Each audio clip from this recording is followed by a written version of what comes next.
උදේ 7යි විනාඩි 24යි කියලා කියන්නේ සමුගන්න ලං වෙලා වෙලාව නේද? ආසාද ගීතය හද යන්නේ අද ජනවාරි 1 වෙනිදා 2026 අවුරුද්දේ බ්‍රහස්පතින්දා දවසක්.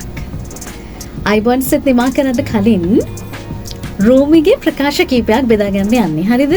රෝමිගේ හරි ලස්සන ප්‍රකාශ තියෙනවා. ඒ වගේම අපිට ජීවිතේට යම් යම් දේවල් එකතු කරගන්න පුළුවන්. දවසක් මේ රෝමිව හමු වෙන එනවා කවුද දන්නවද? ශිෂ්‍යෙක්. ඇවිල්ලා අහනවා ප්‍රශ්න කීපයක්. මම දැන් ප්‍රශ්න ටිකයි රෝමි දුන්න උත්තර ටිකයි ඔක්කොම ඔබත් එක්ක බෙදා ගන්න තමයි යන්නේ. පළවෙනි ප්‍රශ්නේ තමයි විෂ කියලා කියන්නේ මොකද්ද? රෝමි උත්තරේ දෙනවා ඕනෑම දෙයක් ඕනෑමට වඩා ගත්තොත් ඒක විෂයක් වෙනවා.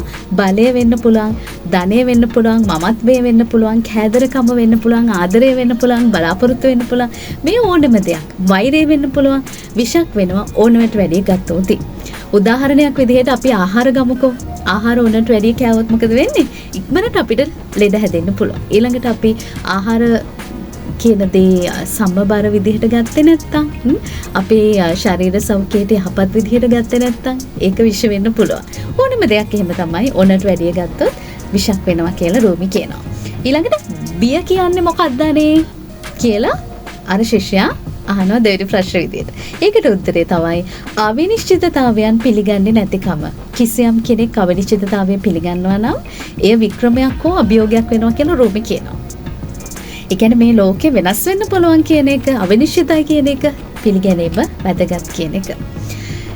ඊර්ෂ්‍යාව කියන්නේ මොකද්ද? තුන්වෙනි ප්‍රශ්නේ. අනෙක් අයගේ හොඳ දකින්න නොහැකි වීම තමයි ඊර්ෂ්‍යාව කියලා කියන්නේ.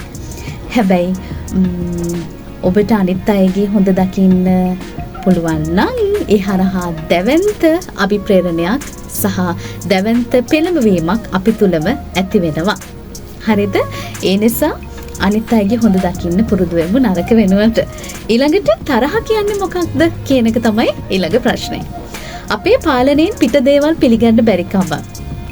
ඔබ ඒක පිළිගන්න දක්ෂයි නම්, කියන්නේ පාලනය කරන්න බැරි දේවල් බැහැ කියන එක පිළිගන්න පුළුවන් නම් අන්න ඒකට තමයි ඉවසීම කියලා කියන්නේ.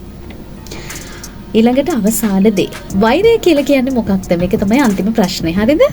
කිසියම් පුද්ගලයෙක් ඔහුගේ හෝ ඇයගේ ස්වභාවයෙන්ම පිළිගන්න නොහැකි වීම. ඔබ කිසියම් පුද්ගලයෙක් කොන්දේසි විරහිතව ඒ විදිහටම පිළිගන්න පුළුවන් කමක් තියෙනවා නම් ඔබට අන්න ඒකට තමයි ආදරය කියලා කියන්නේ කියලා රූමි කියලා තියෙනවා. ආදරය ගැන රූමි ගොඩාක් ප්‍රකාශ කරලා තියෙනවා.